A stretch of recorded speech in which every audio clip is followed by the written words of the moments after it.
राजकारणाचा गोलपिठा झालाय असं म्हणणाऱ्या संजय राऊतचं मानसिक संतुलन इतकं हरवलंय की आम्ही त्यांच्यासाठी ठाण्याच्या मेंटल हॉस्पिटलमध्ये एक बेड रिझर्व करून ठेवलाय. कधीही या आणि मोफत उपचार करून घेऊन जा.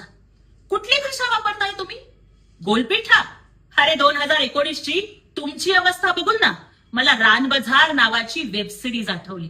गळ्यात महायुतीचं मंगळसूत्र बांधून मग तुम्ही काँग्रेस आणि एनसीपीला का बरं डोळा मारत होता? कुणाला दलाल म्हणताय तुम्ही? मग तुम्ही काँग्रेसची भाटगिरी का करताय? तुम्ही काँग्रेसचे चमचे का झालात आणि टीएमसी आणि एनसीपी शरद पवार गटाला तुम्ही काँग्रेसमध्ये विलीन व्हायला का सांगताय?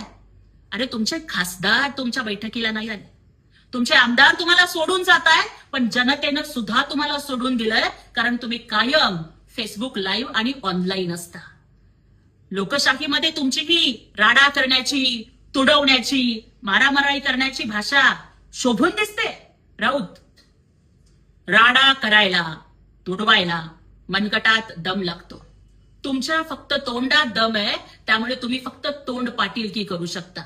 आणि जर एवढीच खुमखुमी तुमच्यात असेल ना तर आमच्या आमदारांच्या मतावरती मिळवलेली राज्यसभेची खासदारकी द्या सोडून.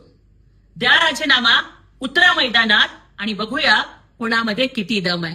सध्या तरी तुमची अवस्था ही घरात नाही आणा पण मला बाजीराव म्हणा अशी झालेली आहे.